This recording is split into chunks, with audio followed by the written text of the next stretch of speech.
Em tempos de silêncio, nasce a voz do cidadão. A voz que não se curva, que não teme, que pensa, age e vence.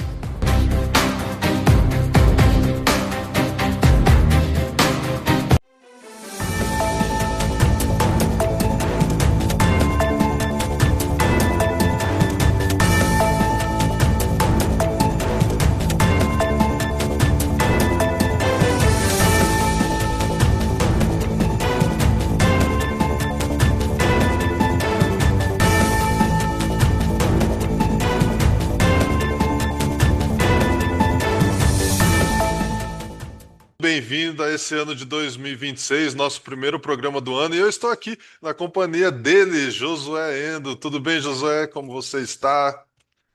Tudo bem, Fernando? Eu quero agradecer novamente a participação aqui no programa. Espero que todos estejam acompanhando as nossas opiniões e também estejam participando, né, nas redes sociais e mandando as perguntas para que a gente possa fazer essa interação, Fernando.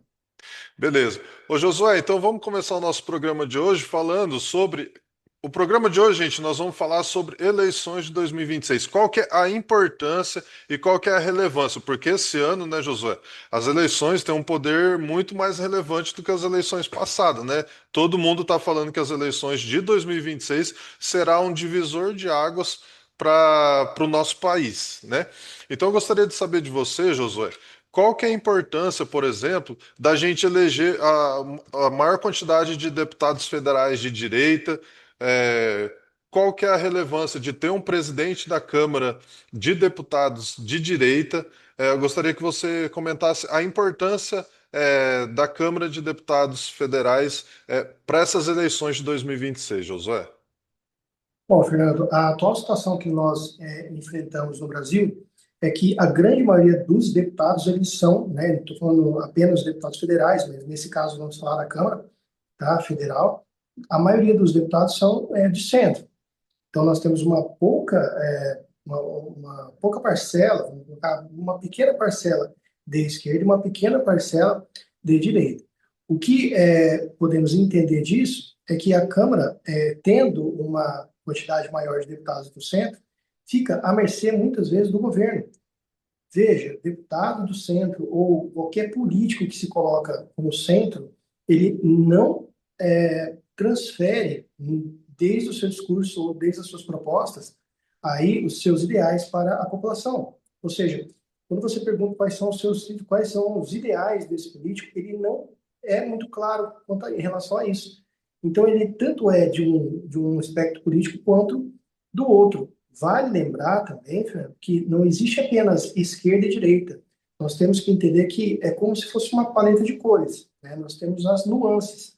Ou seja, da mesma maneira que nós temos aí uma esquerda liberal, né, um liberal progressista, nesse caso, nós também temos uma direita liberal. Da mesma maneira que nós temos uma direita conservadora, diz alguns deputados que se colocam mais conservadores e voltados ao social, à esquerda.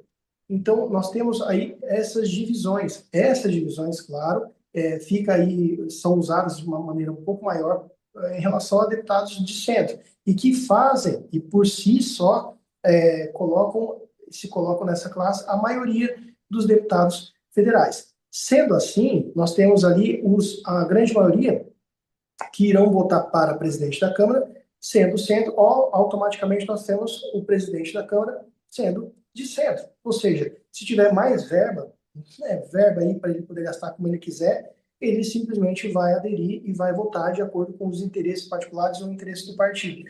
Então, tendo uma maioria de direita, nós temos a oportunidade, Fernando, de ter um presidente da Câmara passando projetos, né, colocando em votação certos projetos de interesse da direita. Se a gente for colocar isso de modo prático, nós temos que entender que tudo aquilo que não foi feito nesse último governo e tudo aquilo que não foi feito no governo anterior, que foi o governo Bolsonaro, eles dá-se isso muita razão em relação a nós termos aí uma grande maioria de deputados do centro e aqueles da esquerda que se colocam como centro, ou seja, o deputado não quer falar que ele é a favor do aborto, ele não quer falar que ele é a favor da liberação de presos, né? Mas ele se coloca como centro. E aí ele fica nessa posição e daí tendo essa maioria. Ou seja, na hora da eleição ele se posiciona para ganhar votos e na hora da eleição, na hora de trabalhar, de votar em projetos, ele ou se ausenta ou vota em relação aí de acordo com a esquerda. Então, a ausência de projetos para diminuição de imposto, a projetos como, por exemplo, a diminuir a maioridade penal, né? Então, uma criança, um adolescente que comete um crime, ele não ser tratado como adolescente, poxa, ele tem 16 anos, mas cometeu um crime de latrocínio, por exemplo, ele vai ficar no máximo 3 anos preso, mas se caso passasse essa visão que a direita tem, ele responderia como um adulto. Infelizmente, nós não temos deputados suficientes para que esse tipo de norma, ou seja, essa lei, vá à aprovação. Então, por isso que é importante nós termos dentro do Legislativo, principalmente da Câmara de Deputados, uma maioria de deputados de direita para que possamos aí ter o presidente, né, de direita que passa ali, coloque pelo menos para aprovação projetos de interesse da população. O que vemos hoje, Fernando, é que a população como um todo tem uma visão, essa visão da população como um todo é mais à direita, mais conservadora, mas que isso não se reflete na representatividade dentro da Câmara de Deputados Federais. Isso acontece não só lá na Câmara de Deputados Federais, mas também como nas câmaras, né? Tanto de vereadores quanto de deputados estaduais, em sua grande maioria, não representam, ou seja, não tem essa representatividade. E eu falando representatividade, é muito engraçado, porque hoje em dia também é uma palavra que foi usada tanto de forma errada que hoje muita gente entende representatividade como, por exemplo, olha, eu não votei numa mulher, então, uma mulher não votou numa mulher, votou num homem, então ela não se sente representada. Muito pelo contrário, se ela votou num homem, o homem representa a mulher. Mas hoje, né, a grande mídia e os grandes jornais usam essa palavra representatividade para simplesmente colocar assim, olha, se não tem um negro, é porque ele não, a classe, aqui, os negros não estão sendo representados. Ah, mas se não tem um japonês, então também não está sendo representado. Isso não é verdade. Na verdade, se você votou em alguém, essa pessoa vai te representar. E a vontade popular, que isso sim deveria ser levado em conta, isso não é. Simplesmente nós temos hoje um costume, né, dentro das casas, das famílias, uma norma, uma orientação, e que isso não se reflete dentro da Câmara de Deputados, tanto federais quanto estaduais e também de vereadores, Fernando. E também gostaria também de perguntar para você sobre o Senado, já que a gente tem essa questão da Câmara de Deputados Federais, na sua opinião, e o Senado, como é que funciona? Você acha que o Senado, para esse ano também, é de suma importância? Nós temos aí a questão do Legislativo, que pode fiscalizar o Judiciário. Na sua opinião, como é que é feito essa proporção de importância, Fernando? Ô Josué, fazendo a minha análise sobre o que eu vejo, né, do Senado Federal para esse ano, eu já começo dizendo para você que o sistema está em choque. O sistema que eu digo é todo esse sistema político que financia campanhas, que financia tudo isso que a gente está vivendo, que orienta para onde que os deputados, onde os senadores devem desenvolver as leis e tudo mais. Esse sistema eu vejo que ele está em choque com o Senado Federal. E já vou te falar por quê.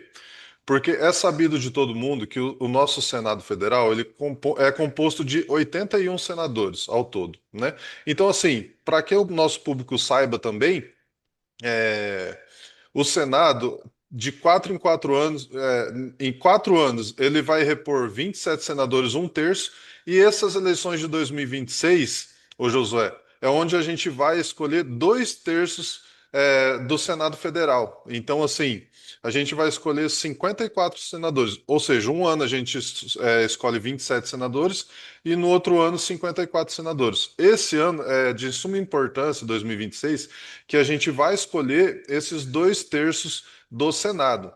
E o presidente do Senado, se a gente tiver a maioria, né, com relação a pessoal de direita, realmente, se a população abrir a mente, a gente tem uma excelente oportunidade de mudar o rumo do nosso país.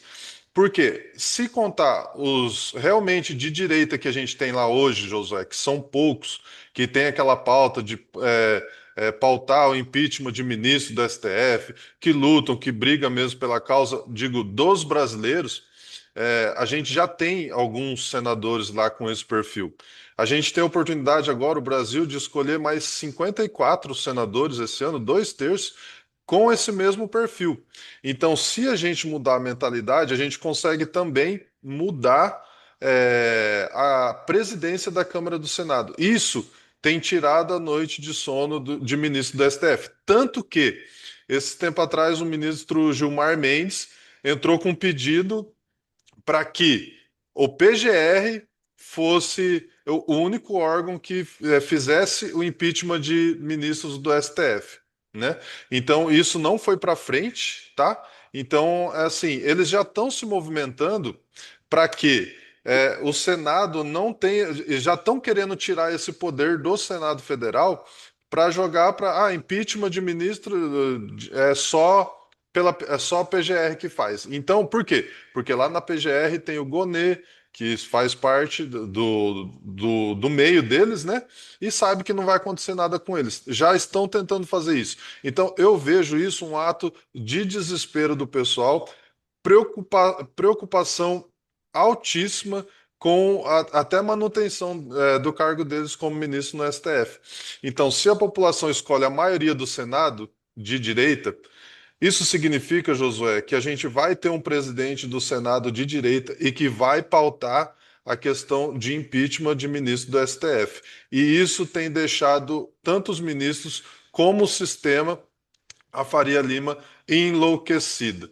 Isso porque essa mudança que você comentou da Câmara dos Deputados também, eles tem essa questão do impeachment, manda para o Senado botar em votação, porque é o Senado que é responsável por realizar os impeachment de ministro. Então, eu acho que essas eleições, a importância do Senado Federal vai ser a gente eleger a maioria dos senadores de direita, que são esses 2/3, juntando com mais o que a gente já tem lá, a gente já tem maioria para conseguir uma presidência do Senado que realmente vai pautar esse impeachment de ministros do STF, que para ver se faz um pouquinho de justiça para o nosso país, que a gente tanto está precisando.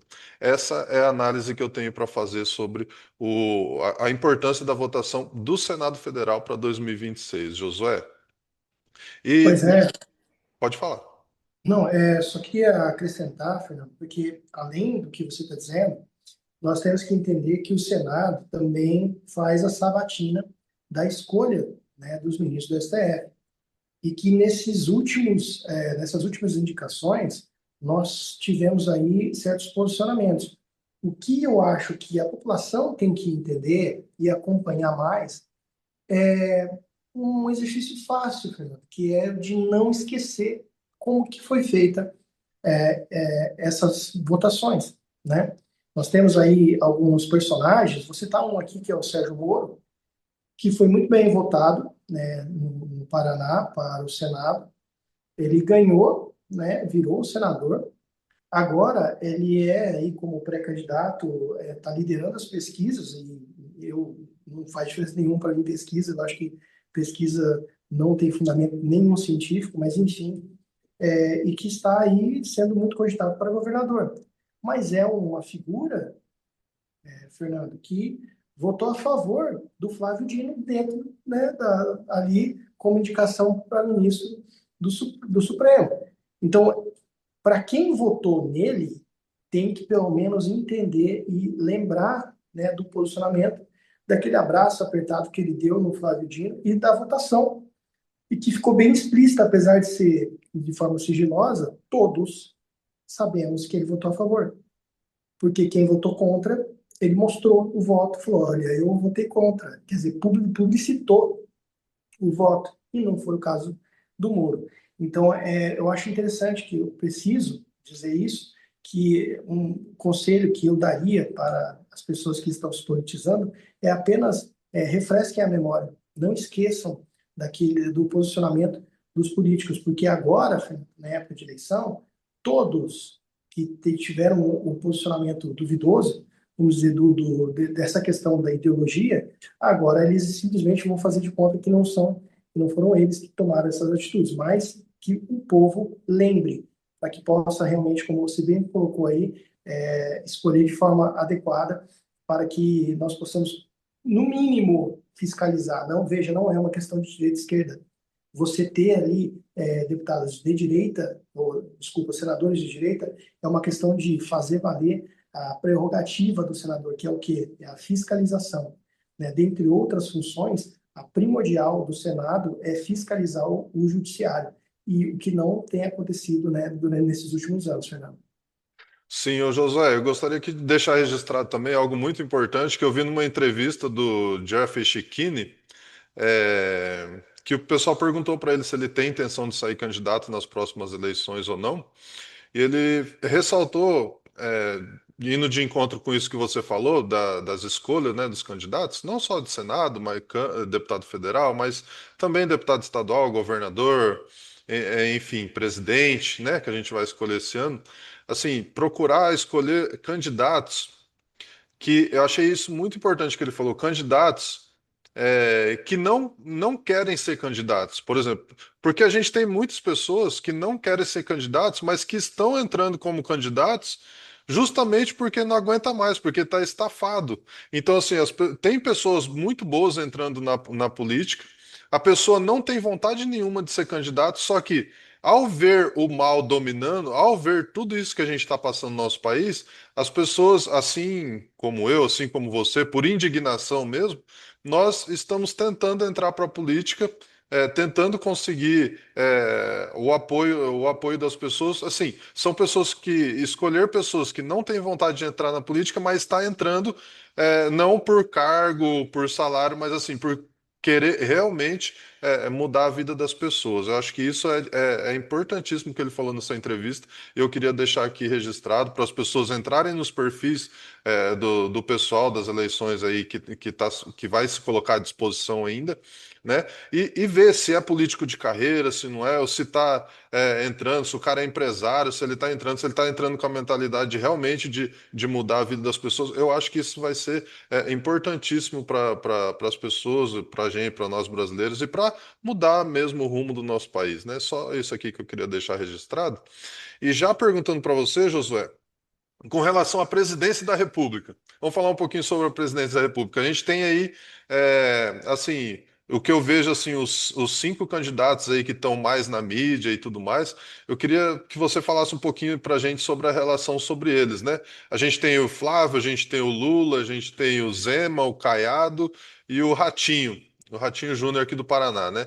Então, esses eu acho que são os que mais aparecem na mídia aí, falando sobre pré-candidaturas e tudo mais. Qual que é a importância aí da gente escolher a presidência da República e como você vê as movimentações aí de bastidores com relação à presidência aí para 2026, Josué? Bom, Fernando, primeiramente, eu acho que a gente tem que conversar sobre algo que, infelizmente, acaba sendo usado como algo verídico que não é, né? Até mesmo os políticos, e eu digo os políticos, caciques políticos, aqueles que são presidentes de partido, eles utilizam uma ferramenta que é a intenção de voto, a pesquisa de intenção de voto, para fazer ali a decisão, né, no caso das convenções que ainda vão vir aí daqui 2 meses, um pouco mais de 2 meses, para a escolha dos candidatos, ou seja, até hoje todo mundo é pré-candidato. E essa pesquisa de intenção de voto, Fernando, ela não tem lastro na realidade, ponto, primeira coisa, porque ela se mostra, mesmo durante as eleições, inviável no ponto de vista real, né, do mundo real. Né? Nós temos aí várias pesquisas que, na maioria das vezes, 99% das vezes, não acertam. Né? Elas colocam lá que esse candidato é o melhor, e chega na hora, não é. E uma outra questão que eu sempre costumo colocar aqui, e que infelizmente, eu falo, os partidos utilizam isso, é a amostragem, porque a amostragem é muito pequena. Você vê que essas pesquisas, igual você estava colocando aí, que são esses candidatos que se mostram à frente, veja, Fernando, elas utilizam aí um pouco mais de 2.000 pessoas no universo de 200 milhões. Cara, não tem lógica de se a gente for falar assim, né? Então não tem condições. Obviamente que mostra alguma coisa, mostra sim a intenção de voto, muitas vezes, mas dessas 2.000 pessoas, e não da população inteira do Brasil. Mas, enfim, isso tá, não é só minha opinião, isso é uma questão meio que técnica, né, mas que eu sempre bato em cima. Eu acho que deveria ser criminalizada a pesquisa de intenção de voto. Mas falando dos candidatos, como você bem colocou, eu acho que, né, nós temos aí o maior líder da direita, que é o Bolsonaro. Ele indicou seu filho, Flávio Bolsonaro, e que vem aí mostrando uma boa aceitação dentro da própria classe política. Isso justamente por causa das pesquisas de opinião. Por quê? Porque uma dessas pesquisas aqui eu menos odeio, vamos dizer dessa maneira, é aquela que não coloca nome nenhum, e vão perguntando. E para essas pessoas, veja bem, para essas pessoas, não para o Brasil, mas para essas pessoas que foram perguntadas, o que se entendeu? Olha, as pessoas já não estão mais falando do Bolsonaro, estão falando do Flávio Bolsonaro. O número de pessoas que falam Flávio Bolsonaro já superou o número de pessoas que falam, não, em quem você vai votar? E não dá nome nenhum, a pessoa fala, olha, é o Flávio e não mais o Bolsonaro, porque já entenderam que foi passado o legado do pai para o filho. O resto dos outros candidatos brigam ainda para uma vaga, né, isso fica bem claro. Todos eles se colocam mais ao centro do que o próprio Flávio. Existem aqueles que estão brigando pelas rebarbas, né? E, enfim, estão ali colocando. Mas hoje, o cenário hoje, tá? 2, 3 semanas atrás, nós tínhamos uma divisão dentro da direita que colocava aí pessoas apoiando o Flávio e pessoas que ficavam, assim, em silêncio, mas que poderiam, né, no futuro, apoiar Ratinho, Júnior, Caiado, Zema e tudo mais. Isso aconteceu. Agora, dessas 2 semanas para cá, nós estamos aí na primeira semana de fevereiro, né, então eu estou falando desse momento. Nesse momento, nós temos essas pessoas que estavam em silêncio voltando-se para apoio ao Flávio e as pessoas que realmente não tinham aí uma direção, aí sim ficando com esse grupo, que é o caso Caiado, o Ratinho Júnior e mais aí o Zema. Tem uma questão também que eu acho que vai ser muito relevante, porque nós temos hoje um escândalo em andamento, né, a questão do Banco Master e aí do Tayaya Resort Hotel, que a gente está falando aí do Toffoli, está falando de várias outras celebridades. Entre elas, nós temos um presidenciável, né, um pré-candidato à presidência, que é o caso Ratinho. E aí eu acho que isso pode sim atrapalhar bastante os planos desse pessoal de lançar aí um nome que possa aí concorrer com o Flávio e com o Lula. A questão do Lula em si, tá? Eu acho que ele sofre muito porque esse escândalo está cada vez mais batendo na porta do presidente da República atual e nesse momento eu não vejo outra alternativa senão tentar estancar essa sangria. Não tem outra alternativa. A crise está aí, nós temos aí vários números, né, na economia estão cada vez piores, e no caso, a Faria Lima, que faz parte do sistema, para mim, se não é o coração ali, eu posso colocar que é o pulmão do sistema, já está entendendo que no candidato, no caso, seria mais o Flávio e não o Lula, né, ou qualquer outro da terceira via, que no caso seria o Tarcísio. Tarcísio, que depois da visita ao presidente, o ex-presidente Bolsonaro, colocou aí todo o seu apoio ao Flávio, alavancou a candidatura do Flávio Bolsonaro, e não somente alavancou, como levou com aí esse discurso também a questão da Faria Lima. Tanto que aqueles candidatos que estão mais à margem, né, são aí algumas pessoas aí que não têm nem 2% de intenção de voto, elas já estão chamando o Flávio Bolsonaro de centro-direita, ou no caso de centro, justamente pelo apoio aí mais desse pessoal votado dos liberais. Então eu creio que vai ser de agora até daqui 2 meses, que é onde vai ter as convenções, vão ser decididos, mas para mim, tá? Para mim, já está tudo decidido. Para mim vai ser novamente uma eleição polarizada. De um lado vamos ter Lula e do outro lado nós vamos ter Flávio Bolsonaro. Aí quem ficar para o segundo turno vai sim apoiar o centro-direita, a direita vai apoiar o Flávio, quem for de esquerda vai apoiar o Lula, mas as outras vão ser eventuais. Já estão decidindo quem vai disputar, apenas pensando na candidatura daqui 2 anos ou na candidatura daqui 4 anos. Fernando. Certo. Ô, Josué, com relação à presidência, eu vejo aí esses, né, que se colocaram como pré-candidatos aí até agora, né? Eu acho assim, a direita tem que se unir. Eu acho que não, a direita, digamos assim, não é, tem que ter, de repente, um candidato só, porque é importante, eu acredito eu, em debates políticos, principalmente assim, porque todo mundo sabe que o Lula domina a Rede Globo e tudo mais, que tem a mídia na mão, só que quando vai para o debate em TV aberta, isso expõe muito aquele candidato, entendeu? Então eu acho assim, por exemplo, assim, vai fazer um debate na Band, vai fazer um debate no SBT, vai fazer um debate numa Rede Globo. Então, assim, vários candidatos da direita, se só tiver um candidato da direita, é um candidato batendo no Lula, por exemplo. Se a gente tem três, quatro, cinco candidatos de direita, a gente vai ter cinco pessoas batendo nele, falando que ele escândalo de corrupção, falando que só sobe, aumenta imposto lá em cima e tudo mais. E a gente sabe que as minorias do Brasil, as minorias dos eleitores, né, que de renda baixa, eles assistem mais canal de TV aberta. Então, eu acho importante ter outros candidatos aí nas eleições. Só que, por exemplo, o Caiado eu acho que não tem força para chegar. O sistema, todo mundo estava se falando nos bastidores que o sistema estava tentando aproximação com o Tarcísio de São Paulo, não deu certo. Então agora, igual você falou esse escândalo aí do Banco Master, do Resort Taiaiá aqui no Paraná, divisa com São Paulo, agora apareceu aí esse escândalo do Ratinho, tinha porcentagem junto com o Dias Toffoli, né? Então, aparecendo essas documentações. Então, a gente fica naquele pensamento: será que o sistema está tentando uma aproximação com o pré-candidato Ratinho Júnior? Ou não, isso não existe. Então, assim, as pessoas. Pode ser que essas informações estejam rodando só no Paraná, mas eu acho que vai criar uma repercussão grande. Em algum momento, isso aí vai cair em rede nacional, devido às proporções que naturalmente vai tomando as notícias, né? Aos pouquinhos aí vai repercutido nacionalmente. O Lula, a gente já sabe que o Lula ele tem toda a máquina na mão, ele tem TV, ele tem todo o sistema dele na mão.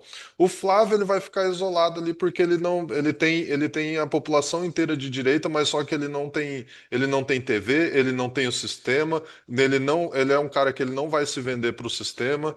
Ele também não tem as redes de comunicação aí de TV aberta e tudo mais. Essa velha mídia e essa velha imprensa, a gente sabe que não vai estar com ele, a gente sabe qual que é o lado deles, né? E a gente tem o Zema brigando aí, né? Que foi um excelente governador, de Minas Gerais, botou Minas Gerais aí nos trilhos. Então, eu acredito que a direita vai se juntar a todos, mas eu acredito, igual você comentou, assim, de forma perfeita, que vai ficar polarizado entre a maioria dos dois candidatos aí, Flávio e Lula. E se acontecer, como a gente viu nesses últimos dias, que o pessoal está sentindo aí uma aproximação, ou o PL está se aproximando do Zema aí para ser vice do Flávio, na minha opinião seria excelente, porque a gente pegaria o estado de São Paulo, Rio de Janeiro e o estado de Minas Gerais, que aí a maioria dos colégios eleitorados aí se juntavam em todos esses estados, juntando mais Santa Catarina e Rio Grande do Sul, que tem predominância aí de direita, e mais algum estado do Nordeste aí que já não aguenta mais o Lula, não aguenta votar mais no Lula também, porque passaram por dificuldade, estão passando por aumento de impostos, então o pessoal do Nordeste também que ainda apoiava o Lula ainda tem sofrido, está sofrendo aí teve corte aí no Bolsa Família, teve aumento de impostos, então eu acho que toda essa galera aí tem um monte de gente que até se arrependeu, acho que de ir com ele nessas últimas eleições. O próprio pessoal de esquerda tem um monte de gente aí achando que o melhor é voltar para esses candidatos aí de direita para realmente ter uma vida melhor. Então, eu acho que se acontecesse, igual a gente tem visto essa aproximação do PL aí do Zema ser vice do Flávio, eu acharia aí que seria perfeito e que talvez a gente teria certeza que até de primeiro turno a gente levaria essa, essa eleição aí. Pois é, Fernando. E o que você falou, eu acho, né, eu concordo em relação ao Zema. eu vejo, né, assim, um certo posicionamento, de alguns colégios eleitorais. Então, quando você vê, por exemplo, a cidade de São Paulo, né, então o Ricardo Nunes, prefeito de São Paulo, ele se posiciona aí sem nenhuma dúvida a favor do Flávio. Então, ele agora, nos últimos dias, tem se posicionado a favor da candidatura do Flávio Bolsonaro. Faz com que, na minha visão, você tenha uma cidade em que o próprio Bolsonaro perdeu nas últimas eleições, né? Ele ganhou no estado de São Paulo, mas perdeu na cidade de São Paulo. Isso traz uma vantagem nesse caso. Então, quando a gente fala do estado, a gente tem que analisar como que foi nas últimas eleições, né? Na última eleição, e aí você traz esse cenário para agora e você tem um apoio do atual prefeito. O que que isso na prática traz? Ora, se o prefeito ele apoia o candidato, ele nos discursos dele ele vai apoiar. E ele apoiando nos discursos, as pessoas que votaram nele, como ele ganhou e ele tem a maioria do eleitorado, vai acabar optando, né, também pela candidatura, no caso, nesse caso, aí lá na frente, se caso o Flávio vier a ser candidato, a votar nele. Então, eu acho que isso é de suma importância. E isso tudo está acontecendo, e a gente pode analisar a postura. Eu estou citando o Ricardo Nunes, tá? Não é uma pessoa que eu gosto, né, assim, em termos de decisões políticas, de postura, não é realmente passa longe de ser um político que, para mim, representa a direita, porém, se analisar a postura dele como político nesse atual momento. Aí, quando você vê e analisa ele como político dentro do executivo, né, e a postura dele, quando você olha para os outros, né, que estão hoje atuando como deputado, qual é a postura? Então, se a gente fizer o mesmo exercício que eu estou fazendo agora, em relação ao Ricardo Nunes, mas para outras pessoas, você vai começar a perceber que existe uma diferença muito grande na postura em relação a quem que vai apoiar e quem não vai apoiar. É esse exercício que eu acho que o povo tem que fazer. A partir do momento que o povo entender que, olha, esse deputado aqui, pô, mas esse deputado ele fala que ele é de direita, mas ele está apoiando quem? Não tem nada na rede social dele, não tem nada. Nesses últimos dias, por exemplo, o Fernando, o Flávio tem viajado a outros países, né? Tem feito discursos e tal, já como pré-candidato à presidência do Brasil. Ele é, como você bem colocou aqui, um dos polos dessa polarização em relação ao Lula.